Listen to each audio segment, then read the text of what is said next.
Hey, Vino.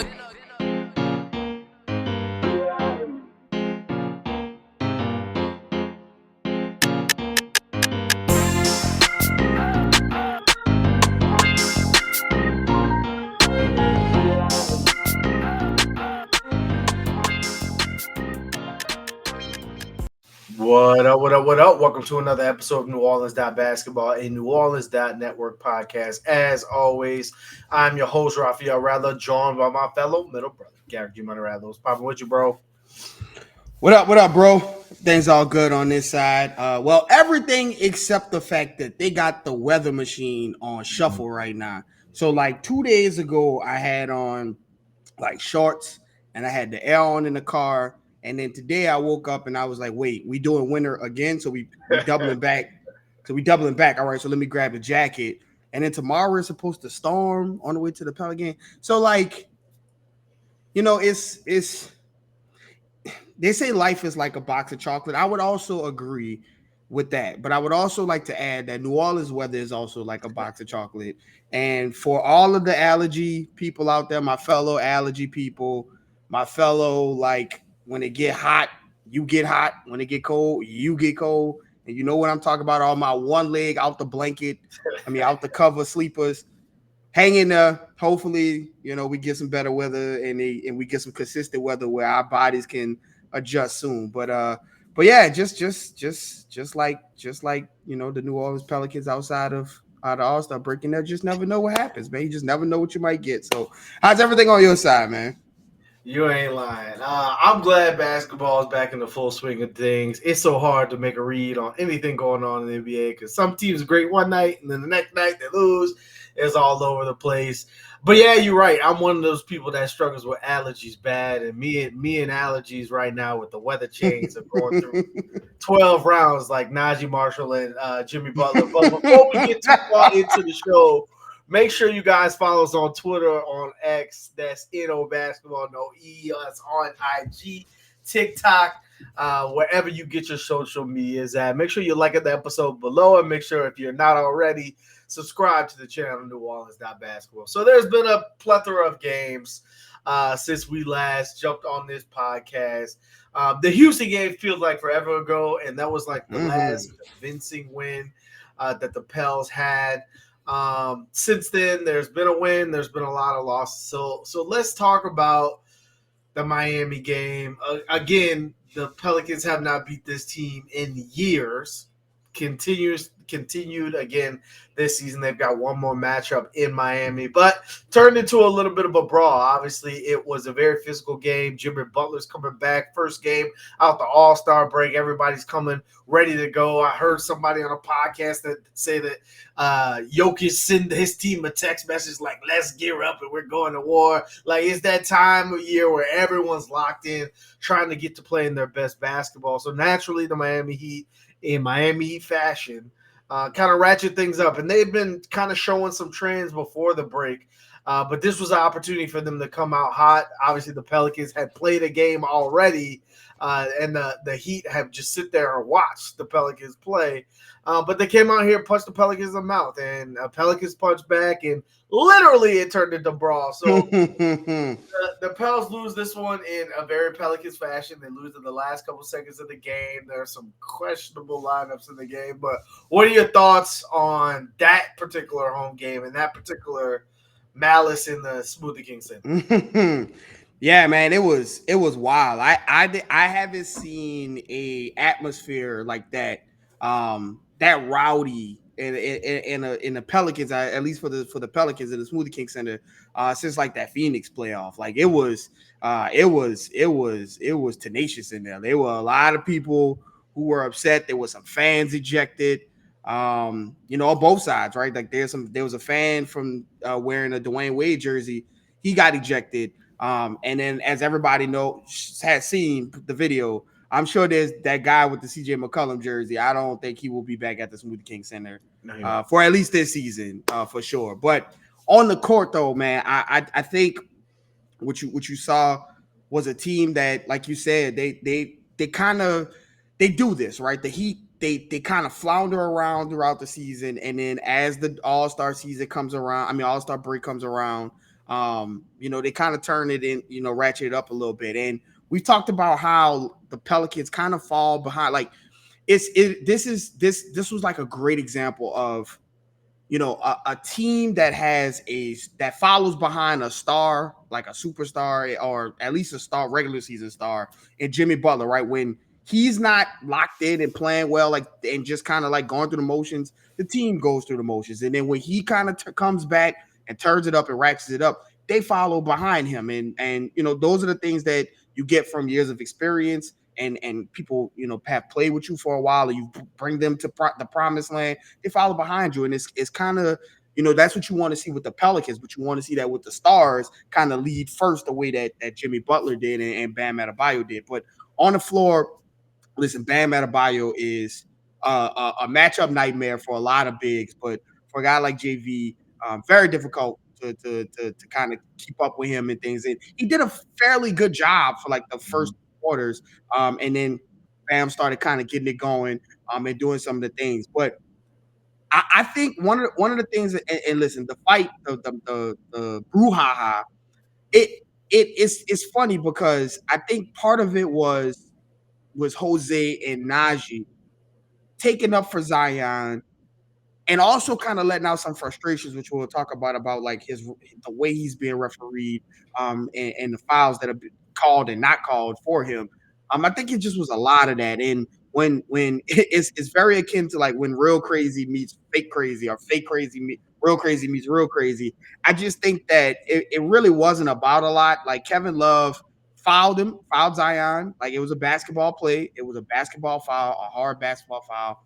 The refs called the foul. I just think it was a lot of frustration coming out.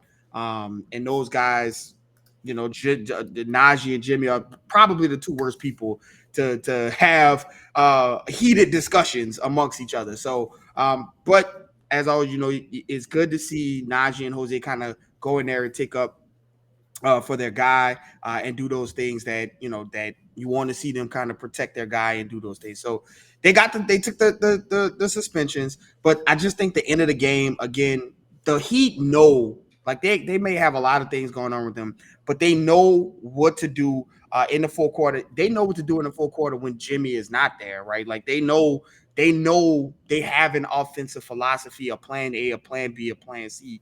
And I just think, again, the Pelicans they have not been able to find that consistency, and those plans in late game situations, and it reared its ugly head against Miami. It was a tough loss, but one that if you're gonna lose to some of these Eastern Conference teams, don't lose to these Western Conference teams. So Miami came in and did what Miami does, and now they're kind of starting to catch a bit of a heater going on, to no pun intended, going into the playoffs like they usually do. And the Pelicans yet have found that kind of elixir to fix their late game issues. Yeah. BI wasn't in this one. Again, the whole fight through the whole dynamic of the game all around, and naturally, Bam Bio took advantage of. You talk about JV. Well, Larry Nance had no chance either. Well, yeah, Bam, no, not at all. Not at Bam all. just took over that game in a lot of ways. Pels couldn't get any shots going. They had like 4 points in the last 8 minutes of the game. Yet again, that elusive 5-game win streak for the Pelicans. Just can't get it. Just can't get it. Cannot overcome. Good thing you only have to win 4 in the playoffs. So you talk about Eastern Conference losses, and the Pelicans had another one of those, right? So they lost for Chicago in the game we attended. No CJ, no Najee, no Jose, no Dyson.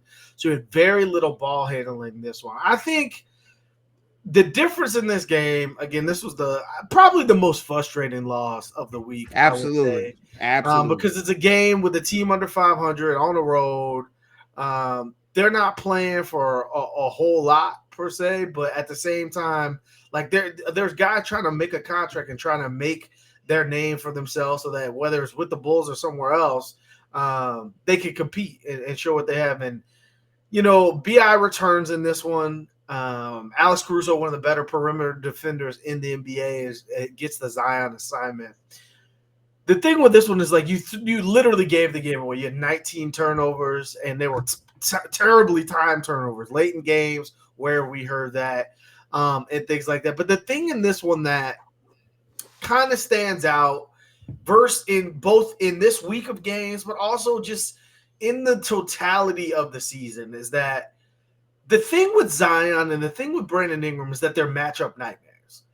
If you put a big on Zion in space, he is going by him or he is going through him, and because that big just does not have the foot speed.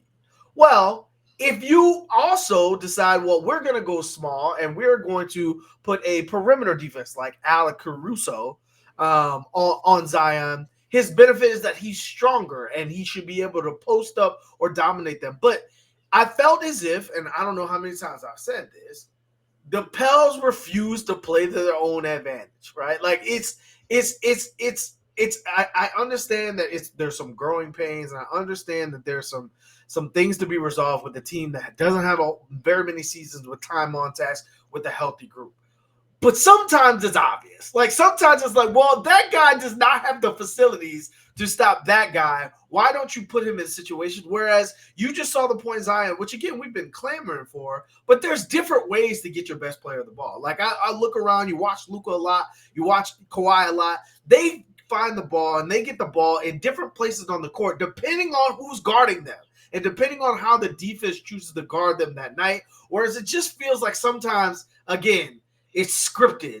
Whoever is going to go in is going to go in. Whoever is supposed to come out at a certain time is going to come out. Whatever the game plan was going in is the game plan we're going to run all game long. And again, this is a game where the Pelicans had a chance late in the game, but it just feels like there's too many times where the Pelicans are not playing to the things that would make them win in their matchup versus what is the other team doing? Let's respond to that. What are your thoughts on all that? And by the way, Matt Ryan come back and he played well. So what were your thoughts on that game? Yeah, I got a lot to say about this game. We're going to try to condense it, but this is one of those ones where you kind of roll out the SpongeBob script and you kind of go down the list of things that you got. First of all, excellent point by you. Like, there needs to be – this was one of the games where, you know, the players play, but it is upon the coach to put his players in positions to be successful. Every time. Your job is to maximize the best, maximize the players and get the best out of them. And this was one of those times where it was staring everybody in the arena in the face that there is not a lot of dynamic play, changes and dynamic play calling on the coaching staff. Like at least for this game, it wasn't. And it showed in glaring fashion. First play of the game, Alex Caruso is picking Zion up full court, and he steals the ball from him. Either it was the first play of the game or the first couple of seconds of the game. That right there should have been an indication of how the Chicago Bulls intended to guard Zion, and should have immediately triggered, okay, if you're going to play him with a guard that's going to pick him up full court, use his lower center of gravity, use his defensive chops, a guy like Alex Caruso, invert the point Zion offense. Okay, you want to do that? Go sit on the block, Zion, and we'll play you from the block. And you make those same passes that you make them from turning over the shoulder and putting Alex Caruso in your hip. Make the next play after that. If they don't come over and make the next play, go up and score every time. Alex Caruso cannot. You are playing to Alex Caruso's wheelhouse when you're asking Zion to bring the ball up and pass out of the top of the key. There needs to be, and again, this is something that everybody saw, right? This is not high level basketball analysis right here. This is, that guy's a lot smaller than that guy. Maybe he should get closer to the rim where he could use some of that strength to his advantage. That was egregious. Let's talk about this rotation this day. Let's talk about this rotation this day. Again, the scriptedness of the rotations, of the substitution patterns, of watching lineups get into the game, and literally leads go from 12-2 in like 2 minutes. And to watch Jeremiah Robinson Earl and Larry Nance both play dreadful games. Dreadful games. Like each of them were minus double digits, way in the double digits. And I between people telling people that plus minus isn't It the doesn't end all always be tell the all for story. me. Yeah. Right. But sometimes the plus minus matches the eye test. And you could see that it was not something that worked. There needs to be some accountability for lineup managements, whoever it is, whether it's Willie or James Borrego, where these lineups don't work for a half. And when you go into the halftime and you look at, the box score, you look at whatever it is that you look at when you're addressing second half adjustments, and you see your eye test matching what's on the paper, it should show you that like this lineup doesn't work. Yet that game, Willie was in. He was determined. I tweeted about it. They took away Najee.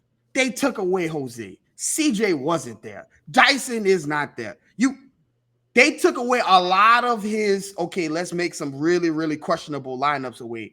And that man still found a way to put a lineup out there that made you go, huh? Even with Matt Ryan coming back and providing the exact thing that you need. Zion, they asked Zion about his passing and his high assist games, as this point Zion kind of develops and grows in front of our eyes. And his response is, I get on the floor and I find my shooters.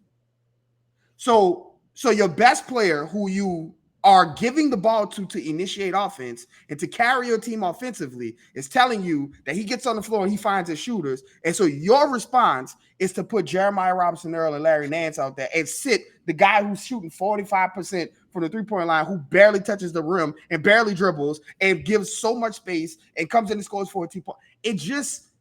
It just doesn't, it's mind-boggling. And then on top of that, you go into the late game situations. Andre Drummond is on the floor. Andre Drummond averages like 30 rebounds a game. He averages like 30 rebounds. Everybody knows what Andre Drummond is still in the league for, and that's for rebounding. He himself called himself one of the greatest rebounders of all time, and he is right. Why is Larry Nance out there fighting Andre Drummond for rebounds? Why? Why? Where's Jonas Valanciunas? This was a hair pulling loss that it just frustrated me, because the things that you saw on the floor that were happening, again, it's not high level basketball analysis. This isn't a New Orleans basketball exclusive. It was like, oh yeah, that probably would make a lot of sense if you did that. And for a coaching staff with aspirations of making the playoffs, to just piss away games like that because you are so stubborn in your rotations, is so stubborn in your game plan that you have no flexibility. We watch Mark Daigneault bench Josh Giddey in a game against the Clippers, a lottery pick, bench him against the Clippers, and the Thunder come back and win 20-point game, win 20-point lead and erase it and win the game because of one coaching move. Zubac can't just sit on Josh Giddey, change the whole dynamic of the game.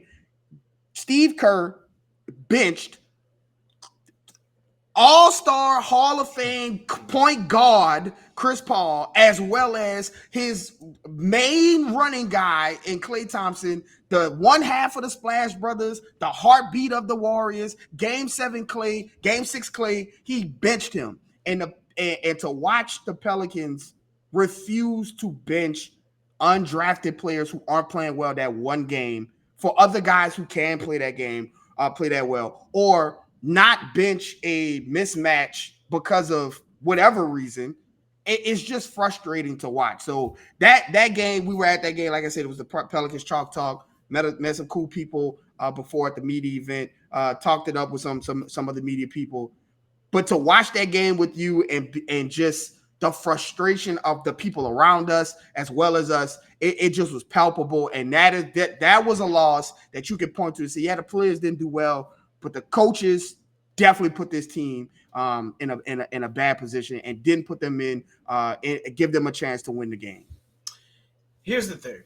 So I understand, and again, we preach on this podcast. The Pelicans' best chance to do anything in the playoffs is to defend like they can, like most teams can't. That will be in the playoff because that is their best shot every night is to lock people up defensively. Here's the thing, though, and we've talked about it.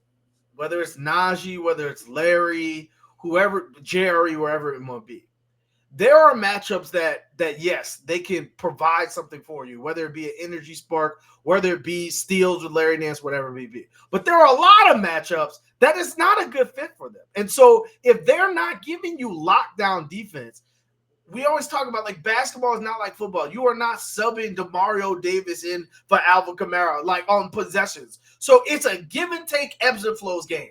If you're not getting a whole lot on defense, and then offense is so much harder for Zion and Brandon Ingram because when they go and look and they've got 3-4 guys on the boxes and elbows because they don't trust JRE or they don't trust Larry Nance or they don't trust JR or Najee Marshall or Jose or whoever to make a shot, you're damning yourselves on both sides of the court, right? Like Larry Nance is an undersized, I still will not call him a 5 because he's 6'7". He's an undersized big that you want to play.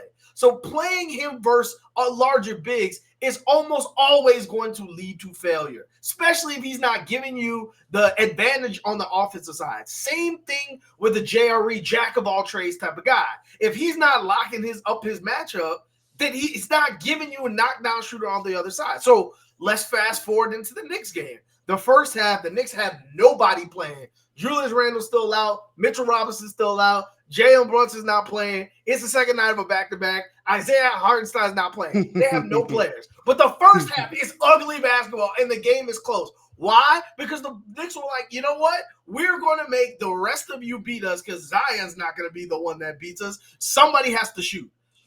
It was almost instantaneous in the second half when Willie Green puts Matt Ryan. He only scored 6 points the whole game. Went 2 for 2, scored 6 points. As soon as he got in the game, the offense felt way more fluid. There was way more floor spacing. And all of a sudden it was like, oh, Zion looks to the left. He got Hawk. He got Matt Ryan. He got Trey. I can go anywhere with the ball on any given time. It's just like you have to give something like if you have bad offensive possessions, that leads to bad defensive possessions because guys are not taking the ball out from out of bounds. So you're damning yourselves on both sides of the court. And I just think there's too many opportunities where, again, and it's not just the people who watch this team consistently day in, day out, every game. Literally, you got people like Zach Lowe. You got people that like legs that are saying the Pelicans don't know how to play their own roster. The benefit we talk about all the time of having a deep team is knowing when to deploy that team. And I just don't feel like that is getting any better. Like Hawk will get minutes, and then like games will go by, and then he gets no minutes. And then Matt Ryan will come in and hit 4 threes, and then not play like you saw in the Pacers game. And so like I just feel like that is something that these next 22 games, it needs to iron itself out. The team talks about accountability and the fact that they're all so close, and now you can call people out on their bullshit because everybody's cool, blah, blah, blah. Someone needs to say that on the staff too. Like, hey, we know we're all level guys coming off the bench coming to contribute. If it's not my night or it's not his night or it's not whatever night, you need to play what helps us win on a given night. And if that doesn't come from the stars, that doesn't come from the assistant coach, I don't know where it's going to come from because, again, the Pelicans can't afford to keep losing this game. So we talk about another loss. We have to talk about last night's loss versus the Pacers, even though they're going to play the Pacers again tomorrow at home. So in this one, everybody knows about the travel schedule. They get in very early in the morning.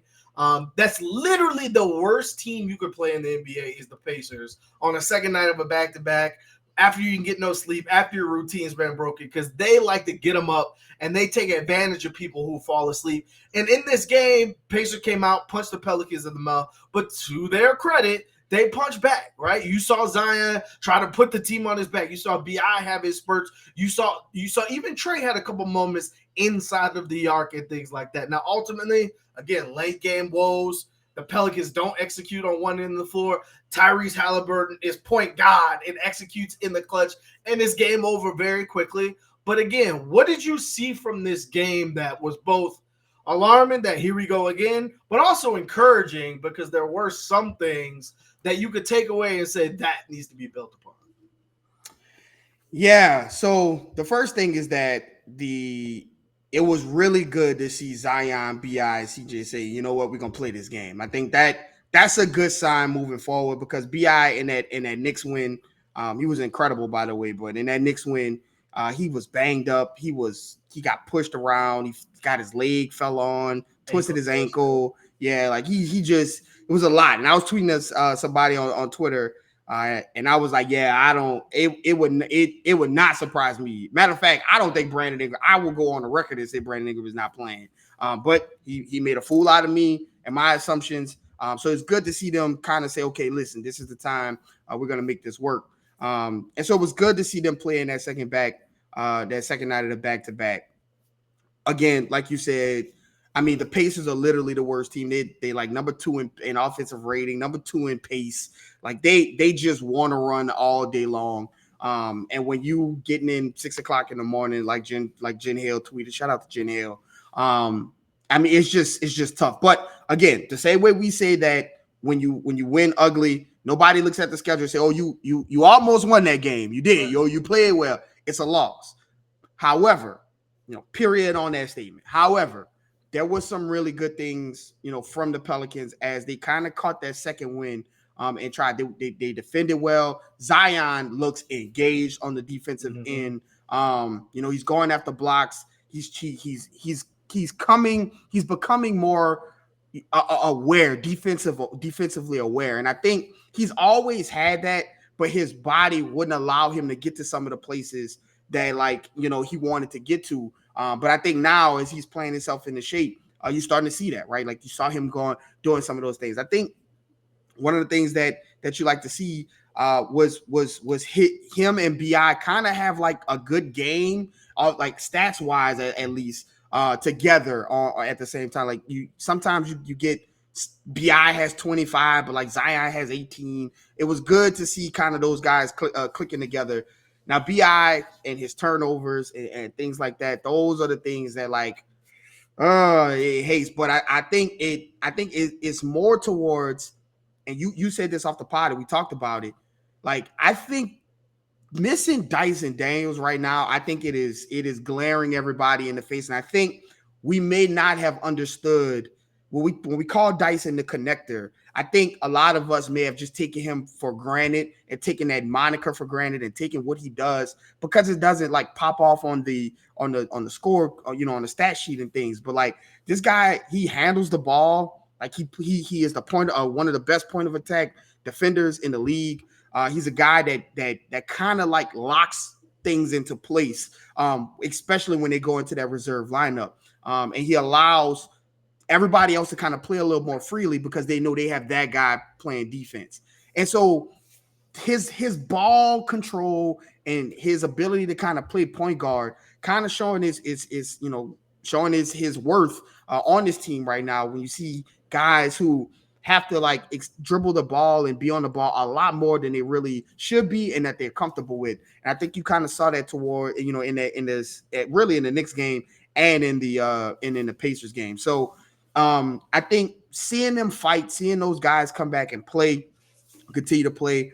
Herb Jones, God bless him. He is a story to be told. This guy, his ascension from leave that guy open to every time he shoots, I think from the corner, I think it's going to, and now it's starting to be from like on the top of the corner. Like he's just like a shooter now. Like he is a shooter. I saw somebody tweet this and I it's crazy that we're here, but for a certain time, like you felt more comfortable about Herb Jones 3-ball than Trey Murphy's 3-ball and that is something nobody could have saw coming, at any point in time. But I think one thing is concerning, and I'd like to get your input on this. What is going on with JV and his minutes, man, and the playing time? Like it seems as though he is getting used, and it's weird because like this is I figure how you would use JV like leading up to the trade deadline. Like you want to kind of phase him out, so you plan him a little less because you're about to trade him. But like JV is obviously a huge part of this team, and obviously he brings things that he is great at. But like I mean, he is barely getting playing time in some of these games, and it doesn't seem like an injury. I'm just, what do you think is going on there? This goes back to what I was just talking about. I understand that like the NBA is matchup dependent, playoffs are matchup dependent. All of those things are true, and there are certain matchups that are not good fit. We talk about the pick and roll and how Tyrese Halliburton is one of the masters of that, especially with that growing relationship with Pascal. And so Willie Green talked about it after the game. I think Will Guillory asked him a question. Was it your plan to start Larry Nance in the kind of phase? Zion played the 5 in the second half and things like that. And to their point, they made a run. He said, yeah, we knew we were going to have to go small and match their side. Now, here is my problem. Maybe not this matchup, even in this matchup at times, though. Again, you are adjusting to what the other team does. You are not making them play to your wheelhouse. Now, again, I've said on this very positive, I've told you off the pod.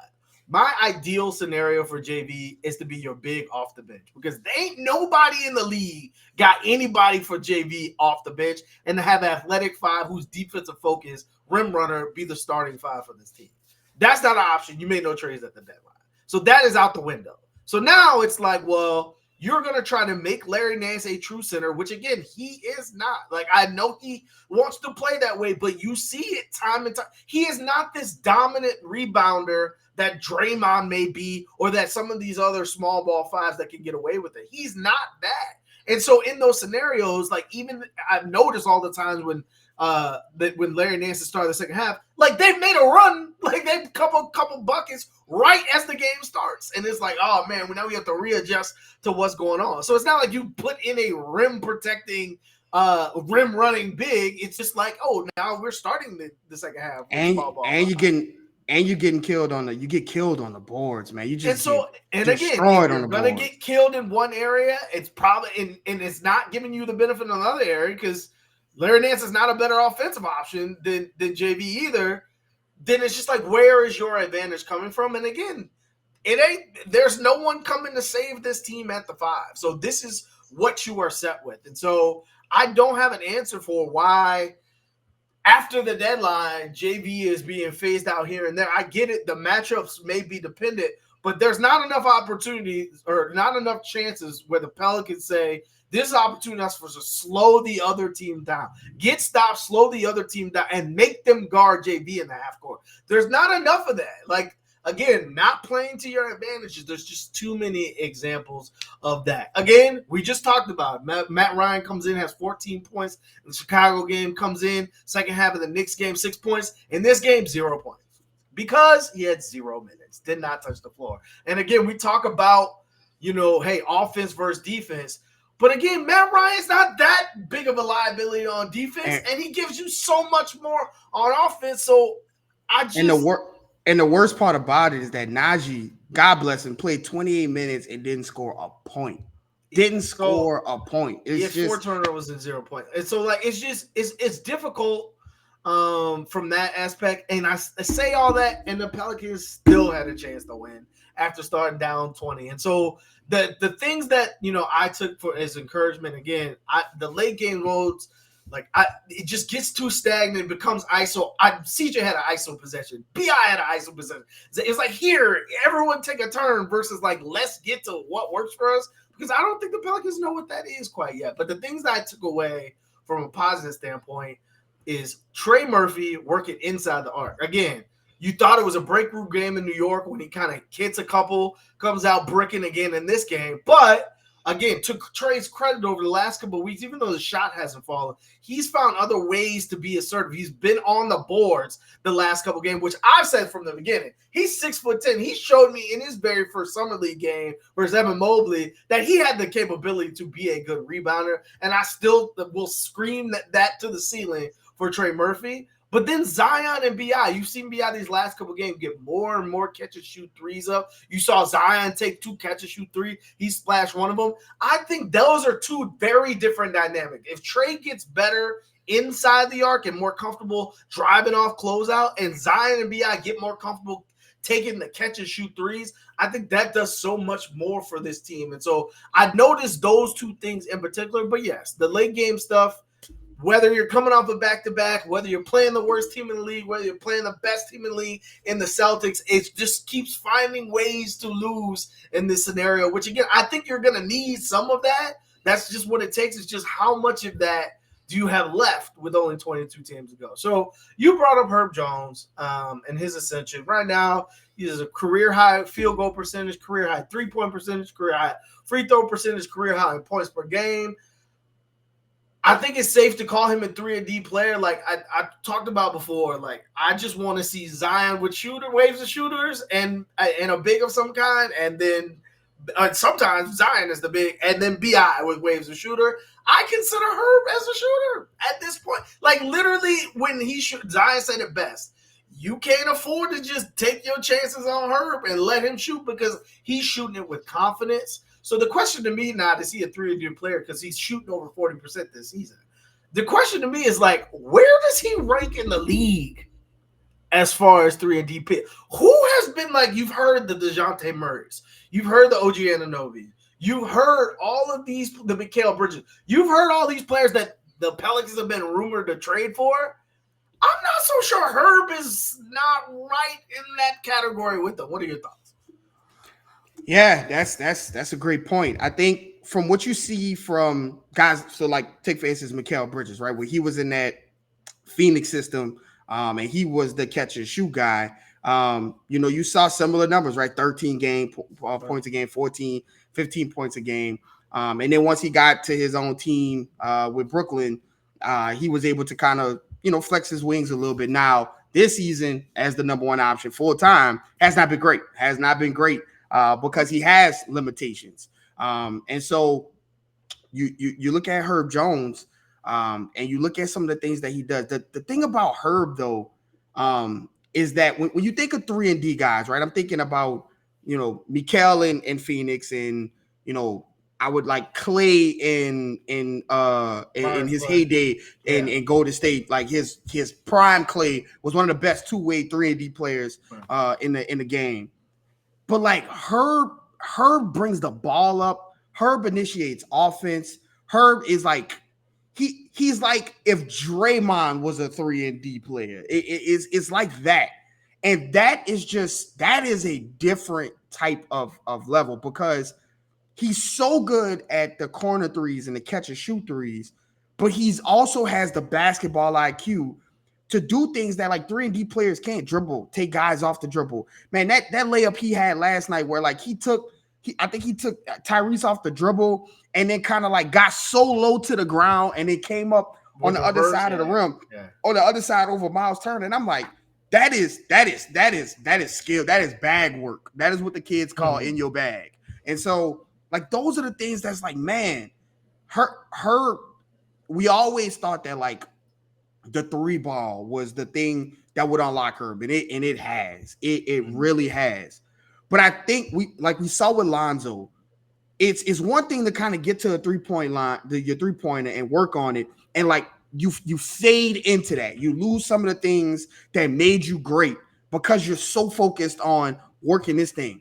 Herb has transformed his 3-point shot, but he's gotten better defensively. He's gotten better on the ball. He's gotten better in playmaking. He's gotten better at like learning the defensive nuances that referees let him play with, and the things that he can get away with. Right? He still gets into a lot of foul trouble, but a lot of the times we're like, that wasn't a foul. Like they just don't give him the respect that he probably deserves. And so that's a great question, because if you go down the list of guys who, if you did the exercise and went down the list and found some of the best 3-and-D guys in the league, and then you say, okay, even how their stats are, like I'm not talking about the 20 point per game scores or 25 point per game scores, but like the true 3-and-D guys who are plugs in the cogs in the system, right?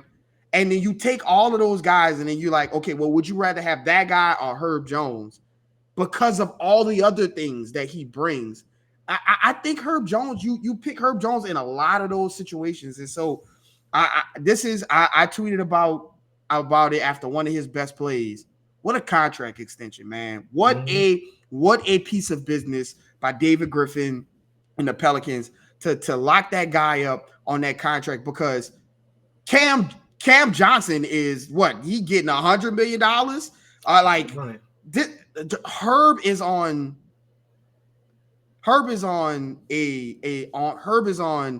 a team friendly contract, a player friendly contract. It is a friendly ass contract. Cam Johnson getting his $100 million, and I'd be damned if you find anybody who would rather have Cam Johnson over Herb Jones right now. And so I just think that Herb, I called him in his first season. He is a transformational draft pick, and that was before he added a 40+% clip three ball. This guy is a home run draft pick. And I called him a couple of weeks back. I still think he's one of the best draft picks in New Orleans basketball history. I would tend to agree with that. The name I always hear is Jane McDaniels. And then, like, I watch the games, and then I look at the stats, and I'm like, Herb is a better player than him. But that's everybody's jewel in the league. Like, oh, you know why I love Jane McDaniels? I just think Herb is in a different level from that. And so the last topic, and we'll get out of here, the Pelicans play the Pacers tomorrow in a rematch at home. So you'll see a lot of the same things yet again, but hopefully the Pelicans are more alert to the fast break. We got to talk about Zion and the whistle. So over the last month or so, or 10, 15 games since Zion's conditioning gone up, Willie Green's leaned more on the point Zion. You're starting to see Zion-like numbers. He's top 5 in the league in drives, only behind Shea and Giannis. But he's only top 10 in free throws. Like, he's averaging 2 less than Shea and Giannis from that standpoint. And so, you and I have talked about it for a long time. I think that the Pelicans get penalized because their 2 stars play the game the right way. You remember when Zion said, I've got to earn my stride, I've got to earn the whistle back with year 2 of him playing. And now it's like, well, if you do it that way, no one's going to call it. So you got to have to veteran flop. You got to have to veteran kind of find the ways to hunt contact and make it obvious from that standpoint. Here's where I'm at with it. I don't think that, again, we have a brother who's an official, NCAA official, and so I always try to see it from the official side, because our brother and I will argue down to death about I think, honestly, that the NBA does not know how to officiate Zion. And part of that is due to Zion not being available. I would think that if Zion was available over the normal course of games, by year 5, they would know how to officiate Zion consistently, similar to Giannis. Like, remember when LeBron first got in the league and he couldn't shoot, but all he would do is drive and run over people? People were like, well, LeBron doesn't go to the free throw line enough. Now, naturally, that course corrected. When Giannis started kind of getting into that next level and becoming a star, he started getting the free throw line a little bit more, even though he was bulldozing through people. Obvious example is Shaq. Antonio Daniels alludes to it. Most people allude to it. A lot of people like to compare Zion as a guard version of Shaq, in that the league didn't know how to guard Shaq because he was just so much more powerful than everyone. You couldn't call a foul every time. And I think that that's where the refs are. Like, I noticed the games and I watched the games, and there's a lot more physical. Like, literally from game to game, you got league pass from game to game. You watch Pelicans games, there is a lot of contact. Be it now, the Knicks game, they did have the DeMario Davis tackle that didn't get caught. But, like, in Pelicans, there's a lot of contact that gets go. And I think it's because the refs would rather leave the game a little bit physical so that they don't have to call every foul that's called against Zion. I truly feel that way. That being said, there are only 2 ways to exit this phenomenon.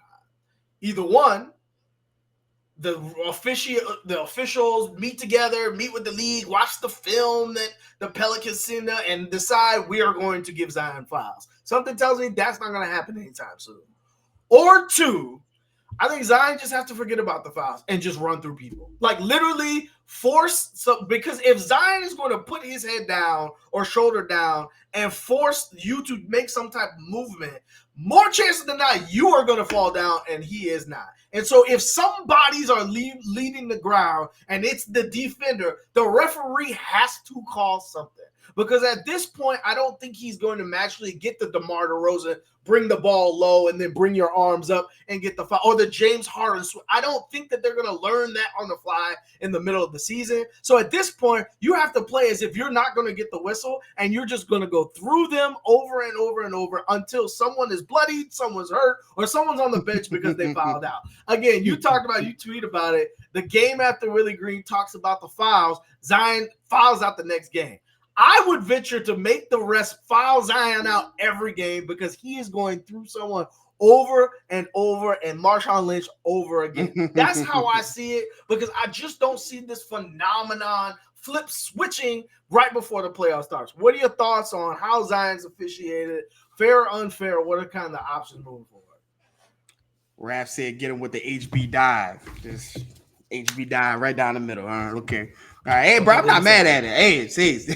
I'm not mad at it. Listen, we saw this. We've been seeing this all through Zion's career. We remember the Daniel Gafford game against Washington. Remember that Knicks game a couple of years ago. We remember all of that, right? Zion breaking his hand.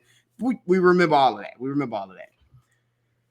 The thing about Zion this year is the NBA is so weird because the NBA wants you to be available and they want you to play and they want you to get on the floor and play, and we're gonna do all of these player participation policies and we're gonna fine teams for sitting guys.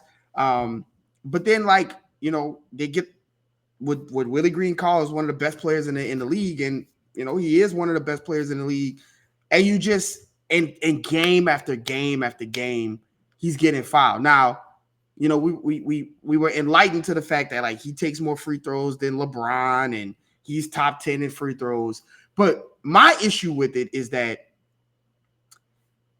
if Zion were to do what you said that what to do, right? Just go through people, play after play after play.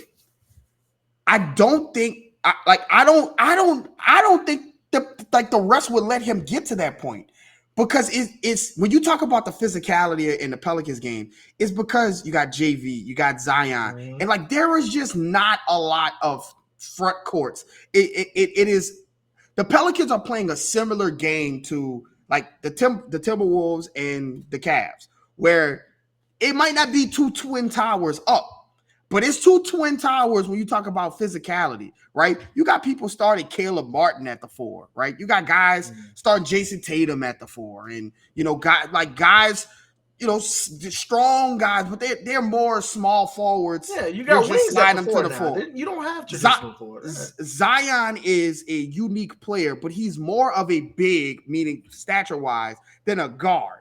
His skill-wise is guard, but his stature-wise. So you have two big, people, strong people who these teams don't have. And I think what is happening is the refs are what you can play through that. That's Caleb Martin. That's Dante DiVincenzo. That's Alex Caruso.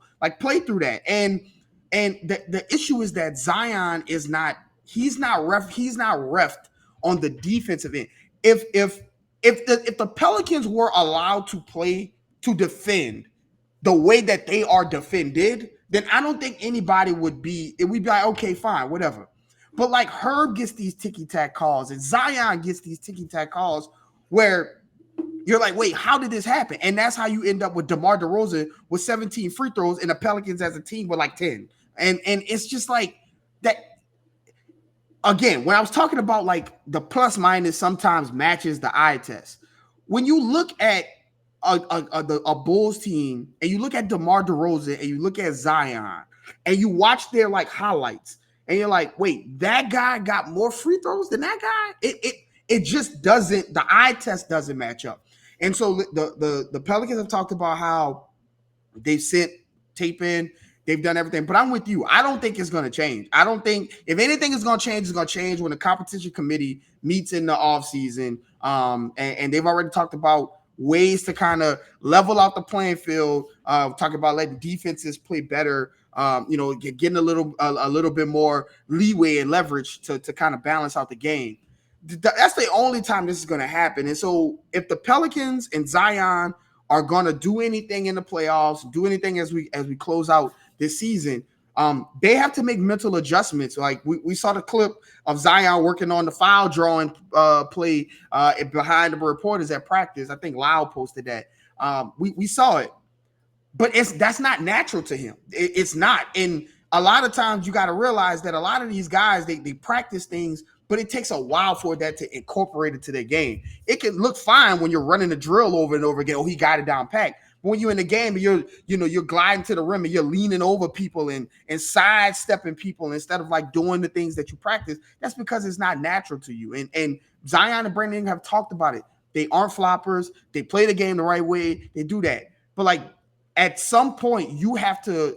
We talked about adjusting. You adjusting to teams, or teams adjusting to you. The league is a different animal. Like, you're gonna have to adjust to the league and the calls and the refs, because it's not going to change. It's not going to change this season in particular. And with Zion playing being the most available he's been since Stan Van Gundy was here, I think it's an injustice that Zion gets hammered so much. And has to call, has to fuss with the refs. You're starting to see this is a mild-mannered guy coming into the league. I have to earn my stripes. It's not my, I have to earn my things.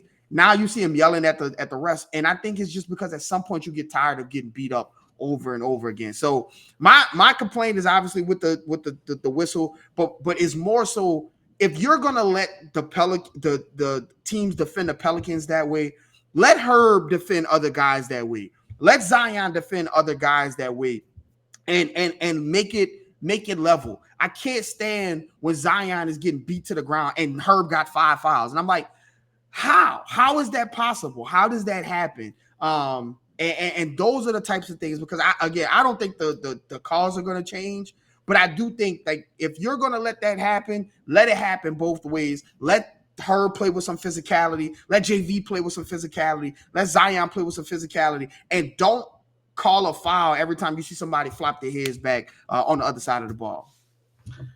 On one hand, it sets them well for playoff basketball if they get there, because in the playoffs, a lot less fouls are called, and the Pelicans will be used to that. So with that being said, that's all we got with you. It's been a up and down week, to say the least, for the Pelicans.